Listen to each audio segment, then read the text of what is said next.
Hi hello friends, வாங்க இன்றைக்கி சாம்பார் வைக்கிறது எப்படின்னு பார்க்கலாம். அதுக்கு ஒரு கப் அளவு பருப்பு எடுத்துக்கலாம். இதை நல்லா அலசிட்டு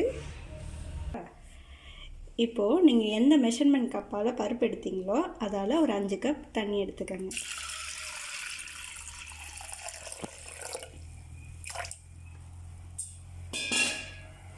இப்போ அது கூட பெருங்காயம் கொஞ்சம் சேர்த்துக்கோங்க.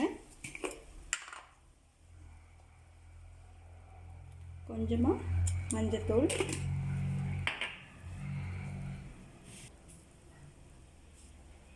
கொஞ்சம் உப்பு சேர்த்துக்கோங்க. அது கூட ஒரு தக்காளி, 5 பச்சை மிளகா, சின்ன வெங்காயம். இதை அப்படியே மூடி போட்டு ஒரு 5 விசில் வச்சு எடுத்துக்கலாம்.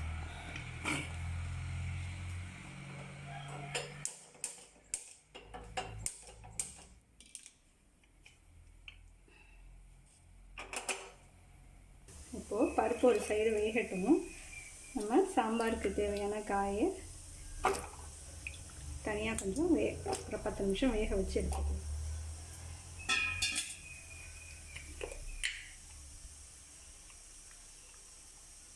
கொஞ்சமாக மஞ்சள்தூள் சேர்த்துக்கணும். காய்க்கு தேவையான உப்பு கொஞ்சம் சேர்த்துக்கணும். சேர்த்துட்டு மூடி போட்டு ஒரு 5லேருந்து 10 நிமிஷம் வேக வச்சுக்கணும். இப்போது பருப்பு வெந்துருச்சான்னு பார்க்கலாம். 5 விசில் வந்துருச்சு.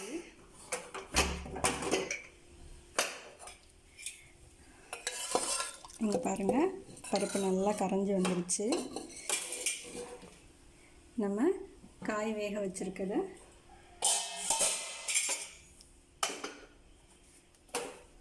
இது கூட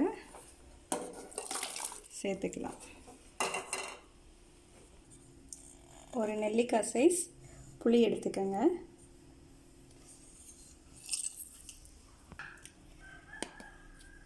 புளி இது மாதிரி கரைச்சி எடுத்துக்கிட்டு ஒரு 1/2 ஸ்பூன் மிளகாய்த்தூள் சேர்த்துக்கணும்.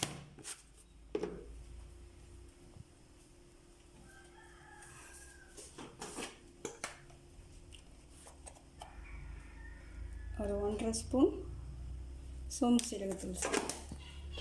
இதை நம்ம வேக வச்சுருக்க பருப்பு கூட சேர்த்துக்கணும். இது ஒரு 5 நிமிஷம் கொதிக்கட்டும்.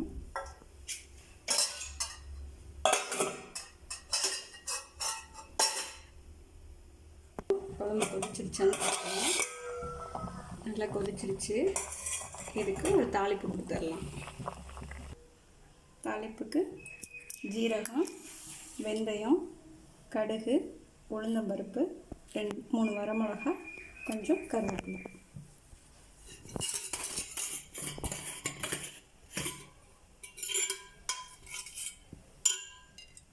ஒரு 1/2 ஸ்பூன் எண்ணெய் ஊற்றிக்கோங்க. இப்போது எண்ணெய் நல்லா காஞ்சிடுச்சு. கொஞ்சமாக ஜீரகம், வெந்தயம், கடுகு,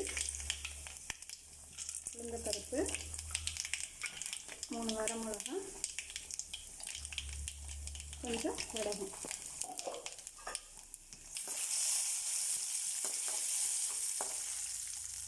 கருவேப்பிலை.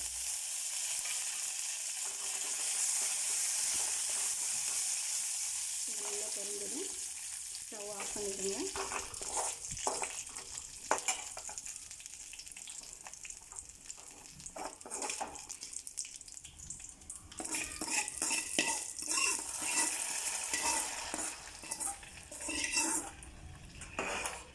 குழம்பு தாளிச்சாச்சு. சாம்பார் ரெடி ஆயிடுச்சு.